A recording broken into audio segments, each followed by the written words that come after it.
જય શ્રી કૃષ્ણ મિત્રો, સ્વાગત છે તમારું મારી ચેનલ કુક વિથ કિલી ગુજરાતીમાં। તો આજે હું તમારી સાથે વેજીટેબલ પુલાવની રેસીપી શેર કરીશ। જો તમને આ વિડીયો ગમે તો તમે મારા વિડીયોને લાઇક, શેર અને સબસ્ક્રાઈબ જરૂરથી કરજો। તો ચાલો શરૂ કરીએ રેસીપી। તો પુલાવ બનાવવા માટે મેં અહીંયા બાસમતી ચોખા લીધા છે। આ કોઈ બ્રાન્ડના બાસમતી ચોખા નથી, પણ જે લૂઝ મળે છે તે જ છે। 2 વાટકી જેટલા મેં ચોખા લીધા છે। હવે તેને આપણે પાણીથી ધોઈ અને સાફ કરી નાખવાના છે। સાફ થઈ જાય પછી આપણે તેમાં ચોખ્ખું પાણી નાખીશું અને તેને 10 મિનિટ માટે પલળવા માટે રાખી દઈશું। તો હવે તે પલળે ત્યાં સુધીમાં આપણે વેજીટેબલ કટ કરી લઈએ। તો અહીંયા લીલી ડુંગળીને આપણે કટ કરી લઈશું। લીલી ડુંગળી ન હોય તો સૂકી ડુંગળીનો પણ તમે ઉપયોગ કરી શકો છો। તો આ રીતે મેં નાના નાના ટુકડાઓમાં ડુંગળીને કાપી લીધી છે। હવે આપણે ગાજરને કાપી લઈશું। તો ગાજરના પણ નાના નાના ટુકડા કરી દઈશું। આ રીતે મોટા ટુકડા પણ ચાલે અને આનાથી નાના નાના ટુકડા કરવા હોય તો પણ તમે કરી શકો છો। થોડાક ગાજરના મોટા ટુકડા કરીશ અને થોડાક આ રીતે નાના નાના ટુકડા કરી દઈશ। તો ગાજરના અહીંયા મેં ટુકડા કરી નાખ્યા છે। હવે આપણે કેપ્સિકમ મરચાંના ટુકડા કરી લઈશું। તો આ રીતે અંદરના બીજ કાઢી, નસો કાઢી અને આ રીતે નાના નાના કેપ્સિકમ મરચાંના પણ ટુકડા આપણે કરી લેવાના છે।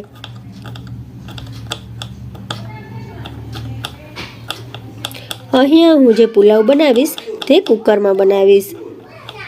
મરચાં પણ સરસ મજાના કપાઈ ગયા છે।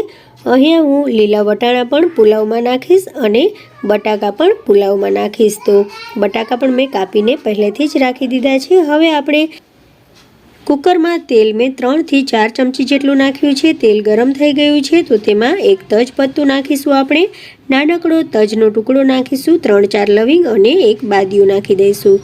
તો આ બધી વસ્તુઓ તેલમાં નાખી દઈશું જેથી જે આપણો પુલાવ બનશે તેમાં સરસ મજાની તેની સુગંધ આવશે। તો આ બધી વસ્તુઓ નાખી અને આપણે તેને થોડીવાર માટે ગરમ થવા દઈશું અને પછી 1 ચમચી જેટલું જીરું નાખી દઈશું।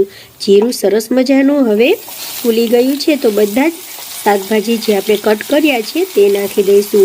ટમેટાં પણ મેં કટ કરીને તેમાં નાખી દીધા છે સાથે જ। હવે આપણે બધી વસ્તુઓને મિક્સ કરી લઈ અને તેલમાં ચડવા માટે રાખી દઈશું। હવે થોડાક કાપેલા બટાકા નાખી દઈશું અને વટાણા નાખી દઈશું। તો તેને પણ સરસ રીતે મિક્સ કરી લઈશું। મિક્સ થઈ જાય પછી આપણે તેમાં અડધી ચમચી જેટલી હળદર નાખી દઈશું। 1 ચમચી જેટલું આપણે લાલ મરચાંનો પાવડર નાખીશું। 1 ચમચી ધાણા જીરું નાખીશું અને અડધી ચમચી જેટલું આપણે ગરમ મસાલો નાખી દઈશું। સાથે જ સ્વાદ પ્રમાણે મીઠું પણ નાખી દઈશું। હવે પલાળેલા બાસમતી ચોખા સાથે આપણે પાણીને પણ નાખી દઈશું। તો અહીંયા અડધા ગ્લાસ જેટલું પાણી બાસમતી ચોખા સાથે હતું। પાણી સાથે તેને સરસ રીતે મિક્સ કરી અને ફરીથી આપણે તેમાં 1.5 ગ્લાસ જેટલું પાણી નાખી દઈશું। તો ટોટલ અહીંયા મેં 2 ગ્લાસ જેટલું પાણી ચોખામાં નાખ્યું છે। હવે કુકરને બંધ કરી અને આપણે ગેસની ફ્લેમને મીડિયમ રાખી અને 2 સીટી થવા દઈશું। તો 2 સીટી થઈ ગઈ છે। હવે કુકરને આપણે ખોલીશું। કુકરનું પ્રેશર તેની મેળે જ રિલીઝ થાય પછી આપણે કુકરને ખોલીશું। તો અહીંયા આપણો વેજીટેબલ પુલાવ બનીને તૈયાર થઈ ગયો છે। ડીશમાં તેને સર્વ કરી લઈશું।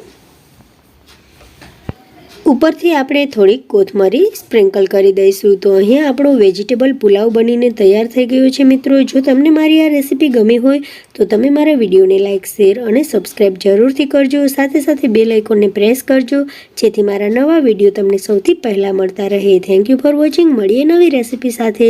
ત્યાં સુધી બાય, ટેક કેર, જય હિન્દ।